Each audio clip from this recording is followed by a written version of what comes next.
makiinadan dhowr kun oo bogoo wargeys ayaa lagu daabacayaa laakiin in yaroo ka mida uunbaa la akhrisan doonaa. waa ganacsi gabaabsi jooga. halkan ayaa ka mid ahayd meelaha bulshadu wargeysada ay ku akhrisan jireen wakhtiyada ay shaahaynayaan. imikase waa qof iyo moobilkiisa. waayeel tiro yar ayuu weli ilwareed u yahay. muuse waxa uu ahaa mulkiilaha wargeys shaqaynayay 15 sannadood, haddase xirmay. qiimaha wargeyska aanu ku bilownay 97 ama 98 ayaa weli la siiyay maanta 2,000 shilin. marka wixii soo baxayay iyo wixii gelayay baa xoog u kala batay.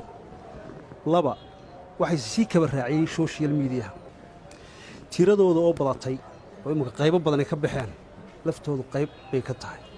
dhaqankeena laftiisu marka horeba muu ahayn mid suuq wanaagsan siinaya saxaafadda qoran. caqabadaha muuse ka warramay waxa ay weli haystaan wargeysyada dhowrka ah ee sii shaqeeya. halkani waa mid ka mid ah xarumaha wargeysyada ee magaalada Hargeysa.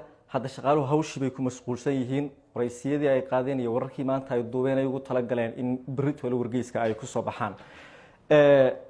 saacadu ilaa 10kii imika, laakiin xilliye ka dambeysay soo jeedaan oo meeshan hawl adag baa la qabtaa.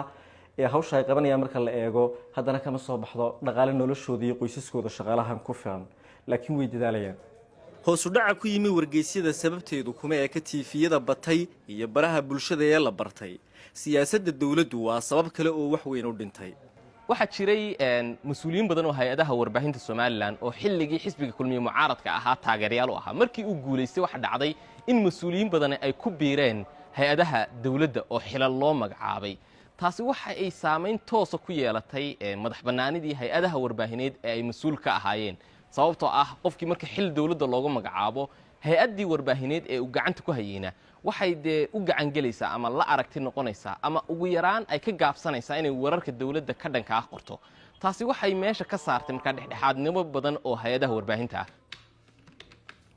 haddii tayada qoraalkooda iyo xorriyad la'aanta warineed ee jirta ay sidan ku sii socoto, waxay keeni kartaa in marka dambe dhammaanba wargeysadu ay xirmaan.